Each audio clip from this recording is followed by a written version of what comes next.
vamos a meter en una situación para nada agradable, lamentablemente muy frecuente, que tiene que ver con la violencia de género, con la violencia intrafamiliar, con la violencia que ejercen los varones sobre las mujeres, y donde la víctima suele pasar muy malos momentos, ¿no? Hace algunos días nos enterábamos de una detención en la zona portuaria de un hombre que había sido denunciado por su pareja por hostigamiento, y que el día miércoles fue llevado a una audiencia imputativa. Se ordenó su detención, su prisión, hasta tanto evaluar en lo que se llama una audiencia de medidas cautelares si va a continuar el proceso en libertad o en estado de detención. Vamos a charlar un poco de este tema, no estrictamente en lo penal, sí estrictamente en lo vinculado a la cuestión más familiar, más de género, con María del Valle Basail Busquiazo, que es justamente abogada del Fuero Familiar y que es además representante de Rocío, ¿no? ¿Cómo te va? ¿Cómo estás? Muy bien, gracias por invitarme, muchas gracias. Gracias a vos por venir. ¿Qué se puede decir desde tu lugar, desde tu participación del caso? Bueno, como vos bien dijiste, es una temática que se da cada vez más. Yo soy especialista en Derecho de Familia y concretamente Violencia y Abuso Infantil, así que fui consultada desde ese lugar concreto, no desde la parte penal, que no es mi especialidad y no la manejo, y que también está llevando la fiscal, que es la doctora Milagros Parodi. Con relación a esto, tanto se ha hablado que, como digo, hay 4, digamos, grandes monstruos a vencer para poder destruir la violencia, o al menos disminuirla, porque existe desde que existe el hombre. Esto es la realidad. La naturalización, naturalizamos algo que vemos cotidianamente y vivimos cotidianamente. La insensibilización, la invisibilización y el encubrimiento. Estas cosas se dan, y sobre todo en las víctimas, que vos muy bien dijiste. En este caso hablamos de violencia hacia la mujer, pero todos podemos ser víctimas, todos, y victimarios. Niños, mujeres, adolescentes, personas con capacidades distintas, y por supuesto aquellas personas con identidades de género distinto, que da para otro tema. Con respecto a la violencia hacia la mujer, el incremento en los casos y el incremento en la gravedad y en las denuncias es importante, es muy importante. Ustedes como periodistas recordarán el caso ya de Wanda Tadei, el 21 de febrero del 2010, tristísimo, que muere el 21, el 10 de febrero es el atentado. El caso de Carla Figueroa, que motivó la derogación de la figura del avenimiento. Vos te acordarás mejor que nada de la posibilidad de contraer nupcias con el abusador, se derogó esa figura. Y tantos casos, el del country Martindale de Buenos Aires, el de Claudia Beatriz Scheffer, que murió por las puñaladas que le asestó su esposo, ¿no es cierto?, Farré, y así podríamos seguir. En la ciudad de Santa Fe es muy, muy importante, yo lo digo desde mi especialidad, quizás que soy un poco tautológica en esto, pero lo hago porque realmente el nivel de consultas en violencia aumenta, y como les dije y le dije a la productora, una de las principales herramientas para vencer la violencia es vencer el miedo y a la par, diría yo, el saber. Vos no podés exigir que te protejan si no conoces una ley, si no sabés de un derecho, si no sabés a dónde recurrir, a quién recurrir y qué es lo que puede hacer el Estado. La violencia, bueno, también ustedes sabrán, muchos tipos de violencia, física, psicológica, pero hay dos que todas son deleznables y execrables, pero el tema de la violencia emocional es algo que va destruyendo y carcomiendo el alma de quien la vive. Y cuando yo hablo de la violencia emocional, que es no solamente el caso de Rocío, no solamente ese caso que la destruye, ¿no es cierto?, hablo de muchas mujeres, la descalificación, la indiferencia, el hostigamiento, ustedes también sabrán. La violencia económica. A esa violencia me quería dedicar especialmente. Yo tengo tantas clientas en el estudio, porque la violencia económica le explicamos a la gente que tiene que ver con la destrucción de todos aquellos recursos que la persona necesita para valerse y poder seguir subsistiendo, desde como me tocó en un caso de una odontóloga que le destruyeron todo el consultorio. Lo hago así muy sencillo para que la gente me comprenda. O destruir, en el caso de una persona que tiene un oficio, sus herramientas, o de una modista que también me tocó, que le destruyeron el taller. Entonces, o simplemente crear una dependencia económica. Crear una dependencia económica que hace que la víctima, que muchas veces... no tenga un lugar a dónde ir. No, y me dicen, doctora, ¿qué hago? Me dice, doctora, hacemos la denuncia, ¿y dónde voy con mis hijos? Por eso, si se acuerdan que hace unos años se había pensado que no están, no quiero faltar a la verdad, pero las famosas casas distribuidas por la ciudad donde iban a estar las víctimas, yo quizás estoy equivocada, no sé que estén funcionando. Muy pocos refugios. ¿No es cierto? Sí, Me parece que sí. No quiero faltar a la verdad porque yo sé que no todos los que se dijo están funcionando. Pero la dependencia económica, esto de muchas veces se ponen en pareja o se casan con toda una ilusión, como todos, que es normal, pero muchas veces el violento, que hay distintas clases, el obsesivo, el psicópata, el narcisista, va generando en la persona, que hablo siempre de los casos que me tocan, deja tu profesión. Me tocó con una colega, con una abogada, ser abogada de ella en familia.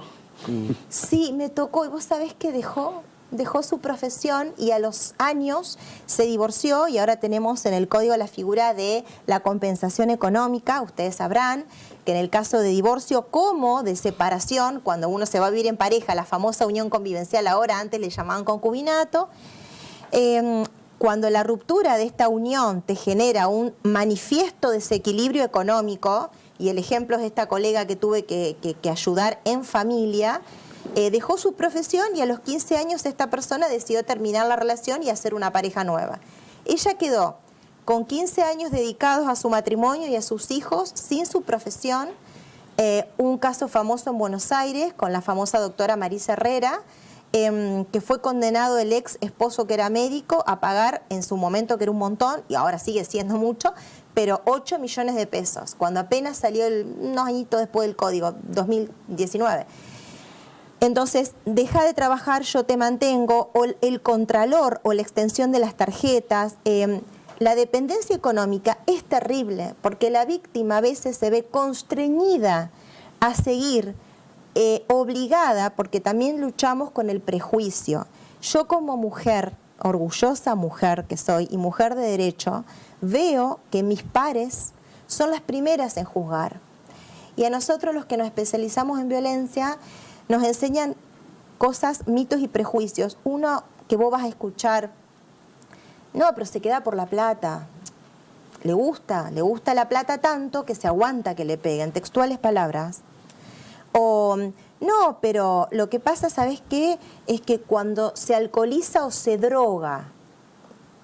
No, el alcohol y la droga te van a desinhibir. Bueno, el alcohol es una droga. Pero el violento es violento y el violento no está enfermo.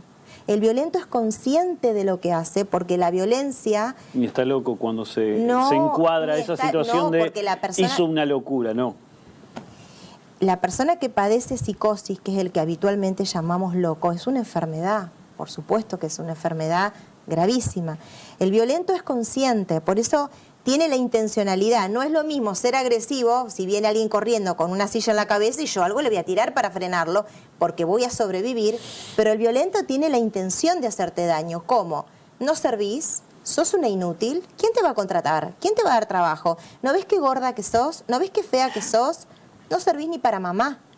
Todas palabras que yo escucho todos los días de mi vida en mi estudio. Y María, en el caso, Sí. todo esto que está diciendo es muy interesante. Sí. Puede resumir en el trazo grueso la violencia en general hacia la mujer, la violencia del día a día, ¿no? No solamente es el ojo morado lo que termina corroborando una violencia, ¿no? Hay muchísimas violencias, como marcabas. En el caso de Rocío, ¿hace cuánto que ella venía atravesando este hostigamiento, digamos?